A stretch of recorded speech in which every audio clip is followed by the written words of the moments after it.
Voilà, je remercie notre pilier gauche, Myriam et Louise, de la communauté de Simon de Cyrène de Lyon, et Paul et Jean-Baptiste de la communauté de Simon de Cyrène d'Angers, le pilier droit. C'est cadeau de pouvoir s'appuyer sur des bons piliers. Voilà, on est heureux avec Marie-Hélène de pouvoir partager ce dernier topo sur le thème « Témoin de l'amour par l'amour », qui est le cœur du message de Parel Monial. Et on y a vu deux petits clins d'yeux, j'aime bien parler des clins d'yeux, qui sont d'une part le fait que aujourd'hui c'est le dimanche des grands-parents. Ça mérite des applaudissements pour tous les grands-parents, dont nous.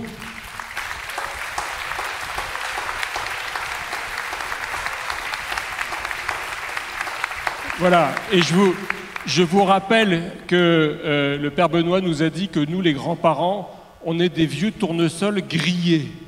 Hein, alors on est un peu comme ça, mais on a été grillés par le soleil, et c'est là que le Seigneur sort l'huile pour nos petits-enfants. Merci Seigneur pour cette huile pour nos petits-enfants, ce cadeau, cette relation privilégiée d'amour. Et puis aussi, j'y ai vu une petite tendresse, un petit clin d'yeux, parce que sur ce thème « Témoin de l'amour par l'amour », qui fait tellement écho au sacrement du mariage, et bien cet été avec Marie-Hélène, on fête nos 33 ans de mariage.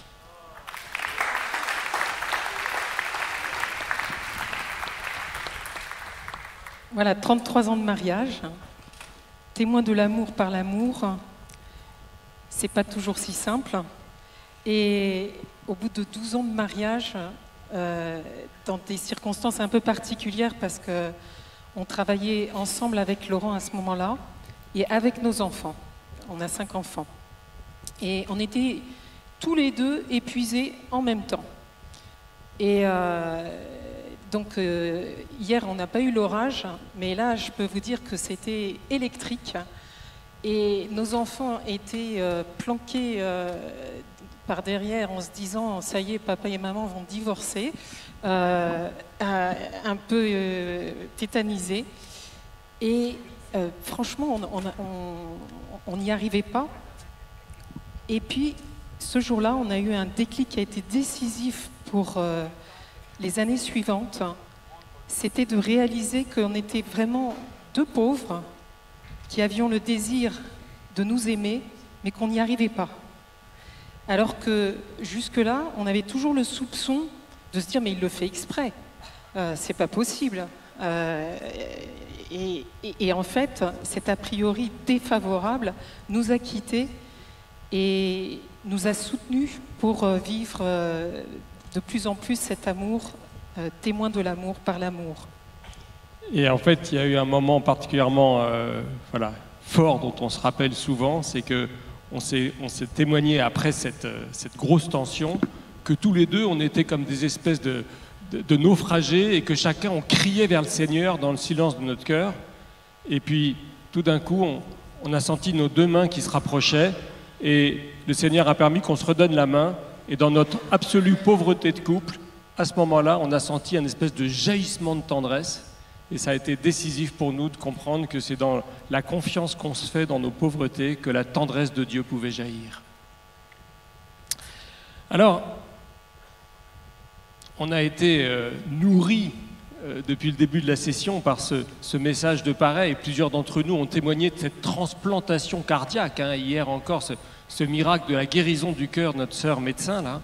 Et ce message incroyable, j'ai soif d'une soif si ardente d'être aimé des hommes au Saint-Sacrement que cette soif me consume. Alors, qu'est-ce que ça veut dire concrètement pour nous? En fait, Jésus, c'est le grand amoureux. On dit qu'il y a eu 150 milliards d'êtres humains sur Terre. Moi, je trouve ça super de se dire que depuis l'homme et la femme préhistoriques, eh bien, le seul désir de l'être humain, c'est le bonheur, et c'est le bonheur d'aimer et d'être aimé. Et Jésus est cette source d'amour infini. J'ai soif d'une soif ardente d'être aimé. Et Jésus, c'est un amoureux blessé. Jésus, c'est un amoureux blessé. On est probablement tous, soit soi-même, soit proche de quelqu'un qui a été déçu dans son amour, Et on voit bien combien ça fait mal. Quand on est amoureux et qu'on n'est pas aimé, ça fait tellement mal. Et en fait, c'est ça Jésus. C'est celui qui a mal. C'est celui qui souffre de cet amour de mendiant. C'est pas le Dieu qui vient d'en haut, c'est le très bas. C'est celui qui est suppliant. Mais j'ai soif, je t'aime mon enfant, je t'aime. Ouvre-moi ton cœur. Alors, un amoureux, il est suppliant. Il ne peut pas imposer son amour à l'autre. Jésus ne peut pas nous imposer son amour. Jésus ne peut être qu'un mendiant. Et Jésus ne peut être que suppliant, que notre cœur s'ouvre pour qu'on découvre cet incroyable amour dont il veut nous embraser. C'est incroyable de voir cette humilité de Dieu, cette fragilité de l'amour de Dieu qui n'attend qu'une chose, c'est que nos cœurs s'ouvrent. Alors du coup, on s'est dit, mais qu'est-ce qui fait obstacle? On va rentrer de Paray-le-Monial. Un jour, on avait fait une retraite avec Marie-Hélène et à la fin, il y avait un vieux curé bourguignon avec son action bourguignon qui m'a dit « Laurent, ici, on est sur le mont Tabor. Pendant la retraite, c'est le mont Tabor. Mais notre vocation, c'est d'être des glaiseux. Et donc, à partir de cet après-midi, on va redescendre dans la glaise. Hein? Notre vocation, c'est d'être des glaiseux. Alors, comment on fait quand on est dans la glaise? Voilà, c'est un peu la question qu'on a essayé de poursuivre avec Marie-Hélène. Et on s'est dit, finalement, le cheminement, c'est que notre risque, notre inquiétude, c'est que Jésus, le mendiant d'amour, nous dit « Je ne reçois que tiédeur et indifférence ». Alors, on a voulu chercher ce qui crée cette tiédeur, ce qui risque de refroidir dans la glaise notre amour. Alors il y a cette parole dans Saint Matthieu, « Là où est ton trésor, là aussi sera ton cœur ». Et on a la couronne du Christ, voilà, et symboliquement, cette boîte représente notre cœur. Alors, elle est belle, cette boîte. Mais pourquoi cette indifférence, cette tiédeur dont Jésus se plaint? Alors, on a essayé de regarder dans nos cœurs qu'est-ce qui pouvait encombrer. Et vous savez, cette parabole du semeur, moi, c'est souvent la parole des épines et des ronces qui m'interpelle, parce qu'on se laisse tellement vite envahir. On a une parole qu'on reçoit, on est tout feu, tout flamme, et puis elle est recouverte. Et alors, qu'est-ce qui vient la recouvrir? Est-ce que tu peux... Alors, actuellement, je dirais que quand même ça, c'est un gros obstacle, énorme obstacle. Le temps qu'on y passe, ce temps, voilà, à quoi pourrait-il être employé autrement? Je vous laisse méditer. Si on était aussi connecté à Dieu qu'aux réseaux sociaux, ça serait gagné. Il y a aussi toute l'actualité. L'actualité qui nous angoisse et qui vient en rajouter une couche. Et puis, je pourrais en sortir, mais il y a les comptes, les to-do list qui n'en finissent pas, et puis ils s'en rajoutent et ils s'en rajoutent au fur et à mesure qu'on coche. Il faut en réajouter, donc on n'en finit pas. Et je ne nomme pas en plus ce que l'on trouve au fond souvent de notre cœur, c'est-à-dire toutes les blessures, les angoisses qui viennent absorber toute notre énergie. Et là, on se retrouve avec un cœur comme vide. Est-ce que notre cœur est vide? Comment on va pouvoir être témoin de l'amour par l'amour avec ce cœur-là? Et ce témoignage de l'amour par l'amour, c'est un témoignage qui nous décentre. Alors, oui, Jésus, en fait, on a essayé de comprendre ce que cette bascule de témoin de l'amour par l'amour, c'est que Jésus vraiment veut nous décentrer. Vous savez, on dit souvent qu'il se regarde le nombril. D'être égocentré, c'est quand même un problème pour aimer. Et Jésus, fondamentalement, veut nous décentrer, nous faire entrer dans son cœur de compassion. Et c'est vraiment ce cœur de compassion, vous savez, quand il voit les foules qui errent comme des brebis sans berger, et il dit, mais priez le maître de la moisson d'envoyer des ouvriers pour la moisson. Et c'est important, je pense, de juger du temps dans lequel nous sommes. Et bon, l'actualité peut nous donner une certaine perspective, mais je parle du temps spirituel, au sens spirituel. Et nous sommes dans le temps de la compassion. C'est pas nous qui l'avons inventé, hein, c'est le pape Jean-Paul II a ouvert le 3e millénaire quand même à la miséricorde. C'est pas rien.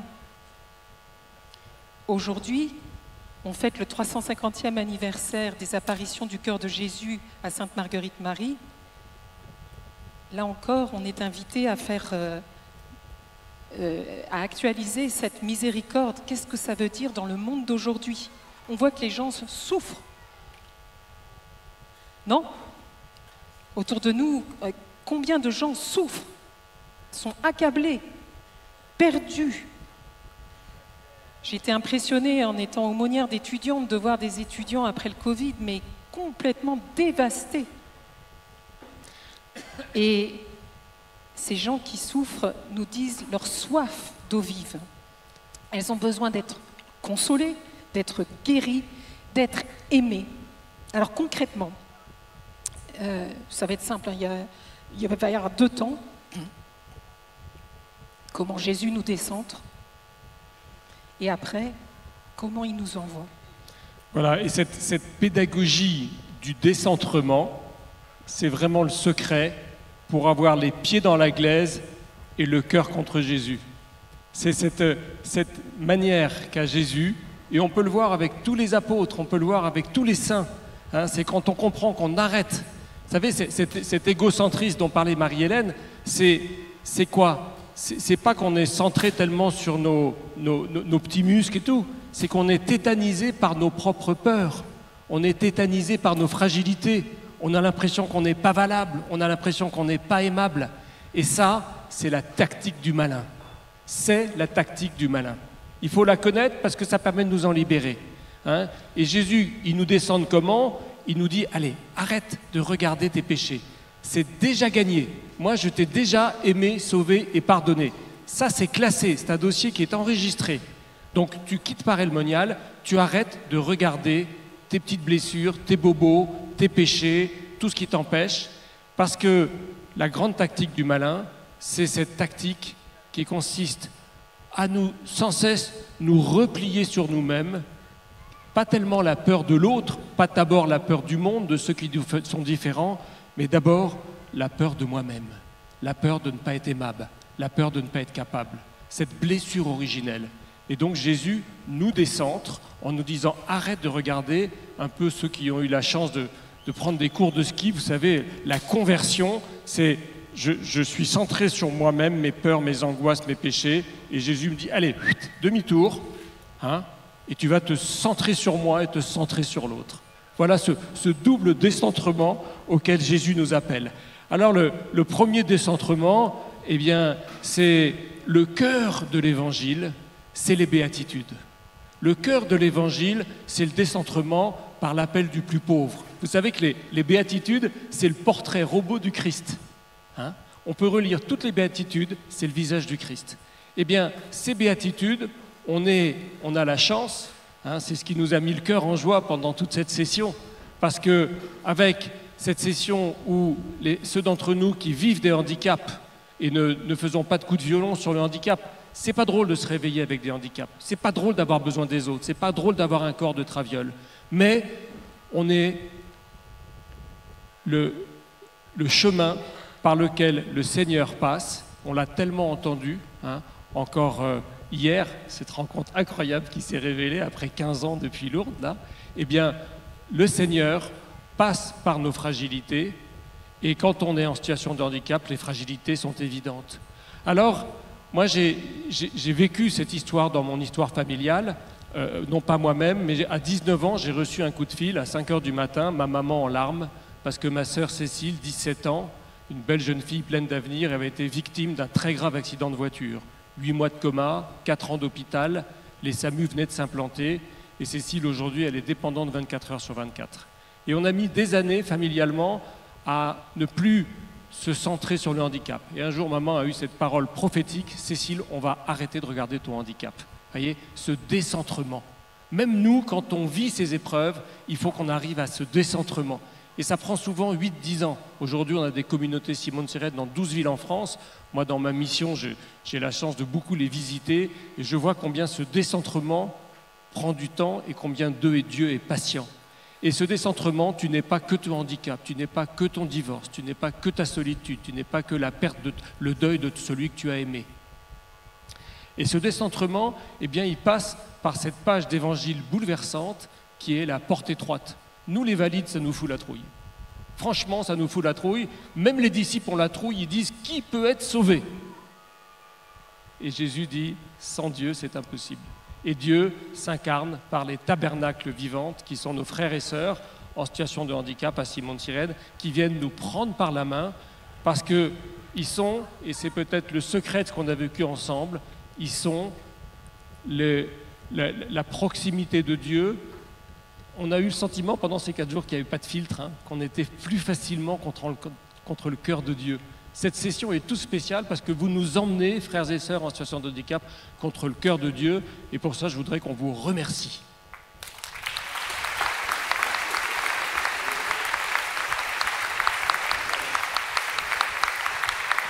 Et vous nous emmenez contre le cœur de Dieu parce que vous êtes en vérité.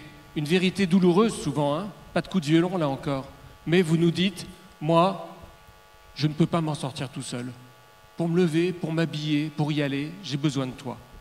Et ce qui est bouleversant dans l'expérience qu'on fait, aujourd'hui on a bientôt 50 maisons Simone-Sirène avec des personnes valides et des personnes handicapées qui habitent dedans, c'est que les personnes valides qui viennent là, qui viennent passer 1 an, 2 ans, c'est des hommes et des femmes. Nous faisons tous cette expérience de dire, en fait, j'entends peut-être pour la première fois de ma vie d'homme ou de femme, quelqu'un, un frère, une sœur, qui avec son handicap me dit « j'ai besoin de toi ». Et ce « j'ai besoin de toi », il part du cœur blessé, de l'expérience douloureuse quand on fait un groupe de parole avec des personnes en situation de handicap qui sont à l'origine des communautés Simone-Sirène. Ça part toujours de ces groupes de parole. Il y a très souvent la même parole qui revient. Ce qui me fait souffrir plus que le handicap, ce n'est pas mon handicap, mais c'est la solitude. Et ce faisant, ils viennent nous révéler cette promesse de Dieu. En creux, si ce qui me fait le plus souffrir, c'est la solitude, la promesse, c'est la relation, invitation à la relation. J'ai besoin de toi, et quand vous nous dites « j'ai besoin de toi », nous les valides un peu fragiles, un peu égocentrés, on entend « tu me fais confiance ». Et c'est ce témoignage de l'amour par l'amour que Paul et Jean-Baptiste, vous voulez bien nous donner dans votre quotidien fraternel à Angers. Je ne sais pas qui commence.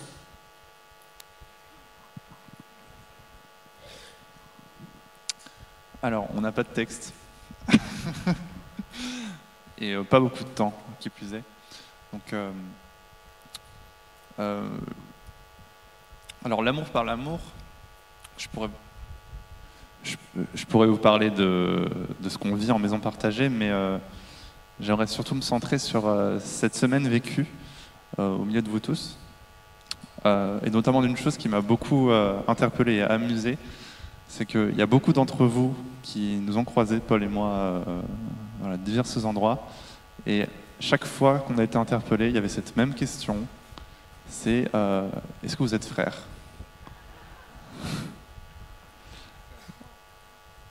C'est un peu vrai, mais pas frère de sang, frère en Christ, j'en suis presque sûr.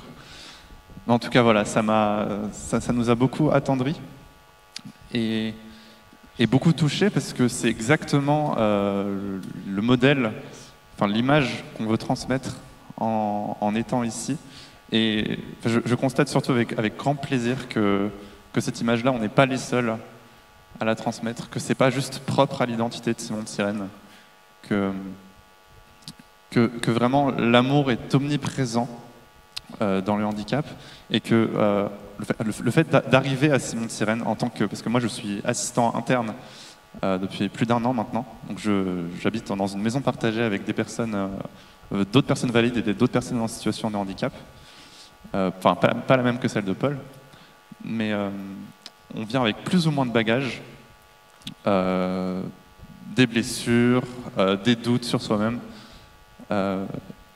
et on découvre le milieu du handicap et on se sent non seulement en sécurité, mais on découvre surtout son propre handicap qui va au-delà du physique ou du mental. C'est un handicap qui réside dans le cœur.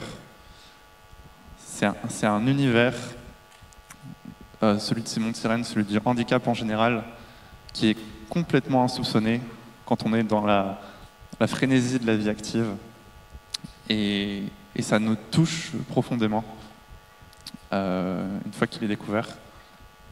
Donc voilà, c'est un métier, une vocation que je ne changerai pour rien au monde.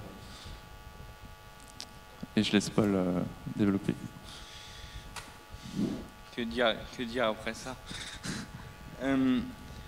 Moi, ce que je voudrais vous... C'est moi? Ok. Ce que je voudrais vous partager dans le peu de temps que j'ai, c'est surtout comment partager ce que j'ai vécu au milieu de vous, mais ce qu'on a aussi vécu pendant cette semaine avec Jean-Baptiste. C'est que je suis arrivé, j'étais réellement pas bien. J'avais réellement besoin de me reposer, de découvrir ce sacré cœur de Jésus, parce que voilà, je suis arrivé avec plein de blessures dans le cœur, notamment un deuil, et c'était très compliqué pour moi de ressentir l'amour, de me laisser aimer, de me laisser rejoindre. Et dans ce que je vis à Simon de Sirène, en fait, j'apprends à me dire, mais en fait, t'as le droit de pas être bien, t'as le droit de craquer, t'as le droit d'en avoir marre, mais ce qui compte, c'est que tu sois vivant. Et ce que je voudrais témoigner dans ce que j'ai vécu dans cette semaine avec Jean-Baptiste, et notamment depuis le début de notre amitié, en fait, ce qui a fait notre amitié, c'est pas qu'on soit des deux hommes, c'est qu'on soit deux humains. Et c'est grâce à nos fragilités, en tout cas pour moi, qu'on est devenus amis.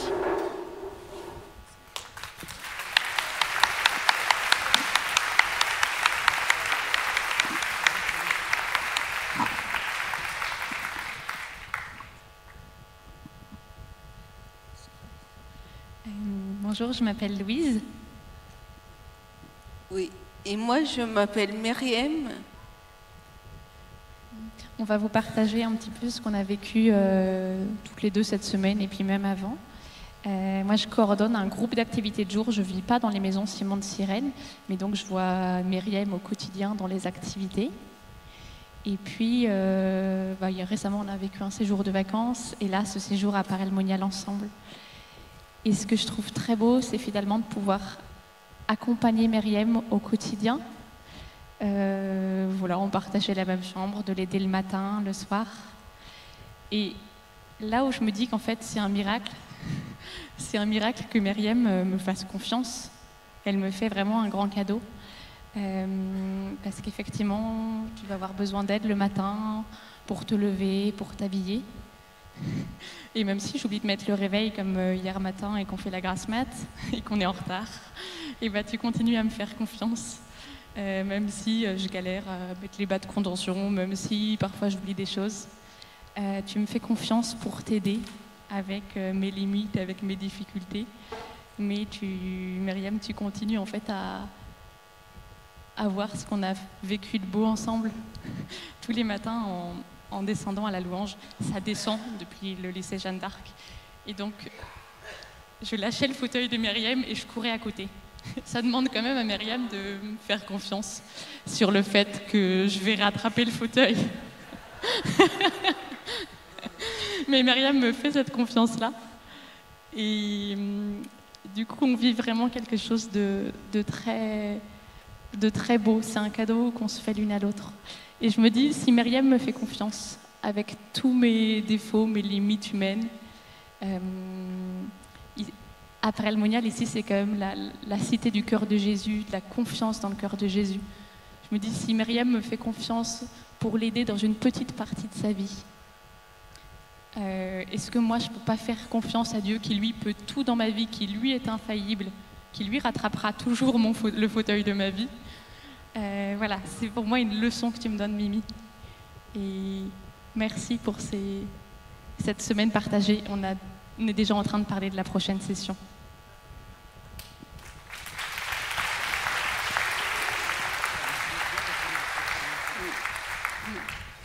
Ben oui, je te remercie Louise tout d'abord. Et oui, je voudrais vous partager d'abord ce que j'ai vécu à la maison partagée.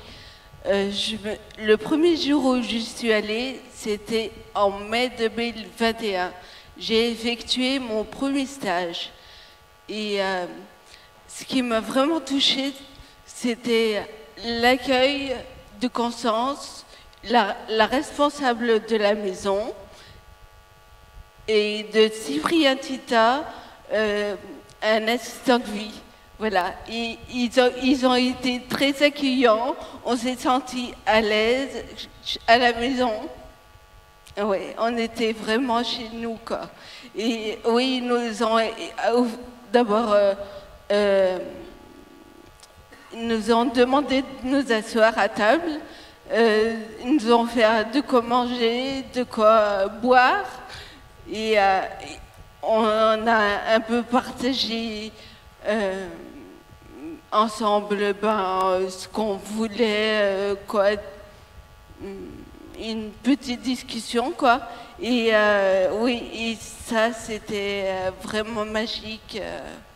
Ouais, ça, c'est un souvenir qui restera longtemps dans ma mémoire. Et, ouais, et ce que je voudrais dire à propos de Louise, c'est que c'est vrai, on est allé en vacances ensemble, c'était au Vercors, et c'était quelques jours inoubliables parce que c'était un moment où on était vraiment ensemble dans les moments du quotidien, mais toujours ensemble, soudés, s'entraidant. Oui, on était en famille comme des sœurs et avec tous les compagnons qui étaient avec nous aussi, on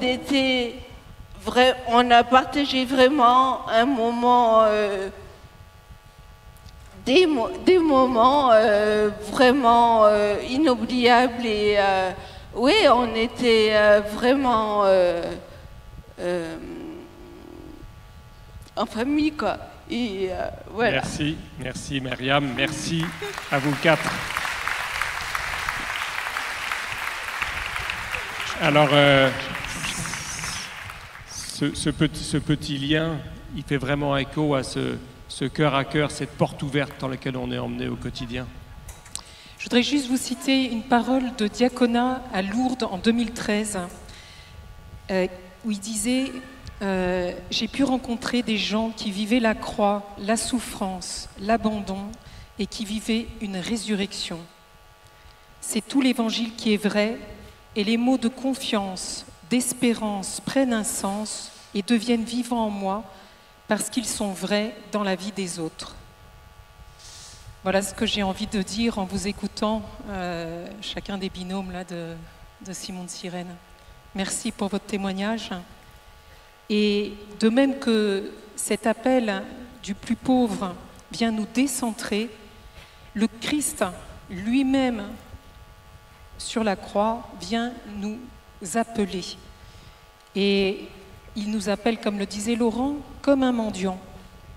Et comme le disait ce garçon hier soir, on ne se rend pas compte de l'invitation qu'il nous fait notamment chaque dimanche à la messe. C'est pas rien cette invitation, et de refuser une invitation, ça n'est pas rien non plus.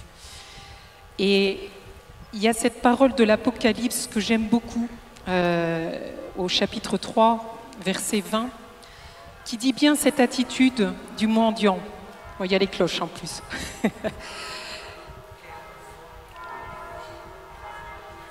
Jésus nous dit « Je me tiens à ta porte et je frappe ».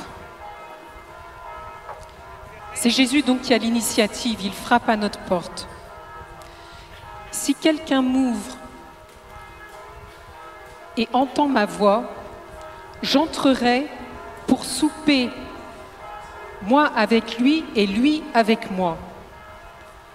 Et je trouve amusant cette précision de souper, moi avec lui et lui avec moi. On pourrait faire plus court et dire pour souper, quoi. Mais il y a vraiment cette idée de relation. C'est un Dieu de communion qui nous appelle. Alors on voit combien ces décentrements où Jésus le pauvre et ceux d'entre nous qui vivent particulièrement ces épreuves du handicap ou autres nous font rentrer par cette porte étroite, nous font nous décentrer dans cette pédagogie d'amour de Dieu qui nous libère de nos propres incapacités à aimer pour nous laisser aimer, et par ces plus pauvres qui nous font confiance. Le deuxième chemin, c'est celui de Parelmonial, hein, et tour à tour, Dieu rentre dans nos cœurs par la porte du pauvre qui dit « j'ai besoin de toi, je te fais confiance », et en nous invitant tout contre la croix. Et là, on a un résumé absolument fulgurant de l'Évangile où on voit que Jésus nous embauche. Il nous embauche dans les 12 apôtres. Et dans les 12 apôtres, eh bien, il y a des menteurs, il y a des pleutres, il y en a qui vont renier, il y en a qui vont trahir. Et en fait, c'est un peu chacun de nous. À chaque fois que les apôtres se regardent, comme Pierre qui lâche le bord de la barque, pouf, il s'enfonce. Alors, qu'est-ce qui se passe? Eh bien, sur les 12, les amis de Jésus, chacun de nous, eh bien, ils vivent cette glaise. Ils vivent cette glaise qui fait que dans le moment où leur ami a besoin d'eux, le moment de la grande souffrance, eh bien, 11 ne sont pas là. Il faut quand même réaliser cette confiance fulgurante et cette souffrance fulgurante de Jésus sur la croix, qui voit que 11 d'entre eux, dont le premier pape, ont foutu le camp, ont eu la trouille. Et il y en a un qui reste là. Et celui qui est là, c'est Saint Jean. Alors, pourquoi est-ce que Saint Jean est là? Eh bien, en fait, Marguerite Marie nous l'a révélé à Parelmonial, parce qu'à Parelmonial, Marguerite Marie entend Jésus lui dire « Viens te mettre longuement contre mon cœur ». Et là, on voit le secret du cœur, on voit ce deuxième décentrement où Jésus nous dit à chacun « Viens te mettre longuement contre mon cœur ». Et se mettre longuement contre le cœur de Jésus, c'est ce que Saint Jean a fait le jeudi saint. Il s'est mis contre la poitrine de Jésus, et c'est parce qu'il s'est laissé remplir de l'amour de Dieu que l'amour de Dieu a été plus fort que sa trouille de la croix, et c'est ce qui lui permet d'aller avec Marie au pied de la croix. C'est cette invitation fulgurante de Jésus qui dit « Viens te mettre contre mon cœur ». Il le dit à Marguerite Marie, il le dit aussi à Sainte Catherine de Sienne « Fais-toi capacité, je me ferai torrent d'amour ». C'est ce oui de Jésus qui nous convertit, qui nous permet de voir l'autre comme un don de Dieu, qui nous dilate notre cœur à la dimension du monde et qui nous sauve nos âmes par les petits actes d'amour du quotidien. On connaît tous l'image du cœur transpercé, vous savez, qu'on voit parfois en graffiti sur les murs. Mais est-ce qu'on réalise dans ce graffiti ce que ça signifie? Finalement, le cœur blessé de l'homme ne trouve son repos que dans le cœur transpercé du Christ, qui offre son amour gratuitement, inconditionnellement, infiniment. Et c'est là la bascule. C'est que une fois qu'on est désencombré et décentré de nous-mêmes, eh bien, voilà ce qui apparaît. Ce cœur brûlant d'amour. Je vais le poser là. Putain. Et finalement, vous voyez, dans les mariages, il y a ces cascades de champagne. Vous voyez, c'est par un débordement que le champagne va inonder chaque coupe. Et c'est ça. C'est pas à la force du poignet. C'est pas en s'épuisant que Dieu nous demande de répandre sa compassion. C'est vraiment par un débordement du cœur, par un embrasement. Alors on voit ce décentrement. Jésus embauche des incapables, c'est nous, c'est les apôtres. Vous, nos frères et sœurs en situation de handicap ou d'autres fragilités de la vie, vous nous embauchez, nous sommes des incapables, vous nous rendez capables. Dieu embauche des incapables et nous rend capables. Et comme Jésus a embauché les apôtres, hein, on a entendu ce bel enseignement sur la manière dont ils s'enorgueillissaient dès qu'ils faisaient les premiers miracles. Ils n'ont toujours rien compris. Et c'est parce que les apôtres vont vivre cette transfusion du cœur. Quand Jésus nous donne notre cœur, dans le cœur de Jésus, il y a quoi? Eh bien, il y a l'Esprit Saint. Et c'est seulement à la Pentecôte, quand ils reçoivent l'Esprit Saint, et c'est pour ça que nous sommes si attachés dans la communauté de l'Emmanuel à prier l'Esprit Saint jour après jour, c'est là que se vit la transplantation cardiaque. Chaque jour, quand on prie l'Esprit Saint, on peut vivre de cette transplantation cardiaque. Viens Esprit Saint, me libérer de mes peurs, m'embaucher et de me donner d'aimer quotidiennement dans des petits actes d'amour qui vont nous permettre de sauver le monde. Et cela, Léonie nous l'a appris, ça se vit vraiment dans cette humilité, hein, d'être doux et humble de cœur comme le Christ. C'est vraiment le serviteur inutile qui ne fait que redonner ce qu'il a reçu. Vous avez reçu gratuitement, donnez gratuitement. C'est aussi simple que ça. Et finalement, comment Jésus nous envoie? En nous donnant son Esprit Saint, en nous demandant de l'humilité et de l'imiter dans sa douceur, et aussi en nous offrant nous-mêmes. Et là, on rejoint ce message de amour pour amour, c'est-à-dire que on voit bien que parfois, quand on se retrouve face à des personnes qui sont en grande souffrance, si on ne veut pas les humilier, et là je cite le père Wrezinski, qui a fondé ATD Carmonde, quand on ne veut pas humilier les hommes en leur faisant l'aumône, eh bien, on n'a guère que notre personne, notre vie à offrir. Et là, ça ne peut être qu'un compagnonnage qu'on leur offre, un compagnonnage patient. Est-ce que Dieu n'est pas immensément patient avec chacun de nous? Faites mémoire de votre histoire, de la grande, grande patience de Dieu pour chacun de vous. Et donc n'ayons pas peur de donner de notre temps. Peut-être qu'en utilisant moins cet appareil, on peut en trouver. Et de nous donner nous-mêmes, sans compter. Et là, on peut se mettre tous à l'école de celle qui a dit oui. On nous a parlé du oui de Jésus. Hein, le cardinal Barbarin nous a parlé de ce grand oui qui nous libère de cette peur de ne pas être capable. Oui, je t'embauche. Oui, mon enfant, je t'aime à la dimension de mon cœur. Je suis mendiant de ton amour.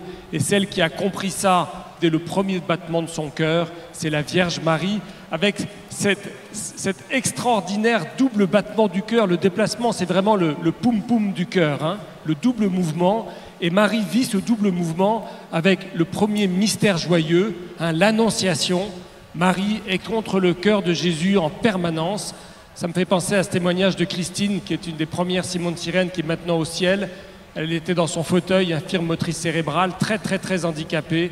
Et dans son carnet, on a trouvé écrit « Mon secret de la joie, c'est que je vis mon âme collée au Christ. » Et la Vierge Marie vit son âme collée au Christ. Et elle est toute disponible pour cette annonciation.